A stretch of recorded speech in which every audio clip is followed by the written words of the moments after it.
Flaqa mal-Kunsill Malti għall-Iżvilupp Ekonomiku u Soċjali l-MCESD, il-Ministru għall-Ġustizzja u r-Riforma tas-Settur tal-Kostruzzjoni Jonathan Attard u s-Segretarju Parlamentari għad Dialogu Soċjali Andy Ellul taw ħarsa lejn ir-riforma fl-inkjesti maġisterjali li qed iressaq il-qudiem il-Gvern u li se tkun qed tibda diskussjoni parlamentari dwarha nhar it-tlieta illi ġej.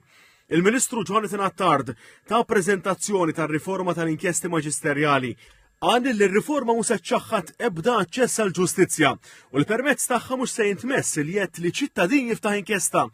Għan li l-bidla se tkun qed ħares lejn diversi aspetti fil-proċess billi jiġu introdotti salvagwardji li ħarsu drittijiet ta' ċittadini, tiżdied il-kontabilità fil-proċess u jingħataw drittijiet statutorji ġodda lil vittmi u qrabathom u saħansitra televa l-proċess għal imħallef li presjedi qorti kriminali fir-rigward ta' talbiet għall-inkjesti miċ-ċittadin privat. Il-Ministru żied jgħid li se jiġu introdotti drittijiet ġodda għal vittmi jew l-qraba, primarjament billi jkollhom dritt ikunu informati b'ċerta informazzjoni sa fejn hu legalment sostenibbli dwar l-andament tal-inkjesta, kif ukoll jingħataw kopji b'xejn tal-proċess verbal.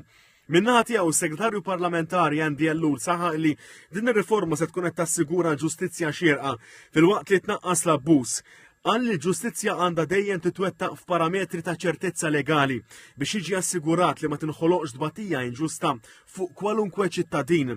Dwar il-bidliet proposti fosthom l-introduzzjoni ta' obbligu ġdid għall-esperti u drittijiet ġodda għall vittmi u l-qraba, is-Segretarju Parlamentari sostna li dawn se jkunu qed jaraw li l-inkjesti jsiru b'mod rett u b'kontabilità sħiħa.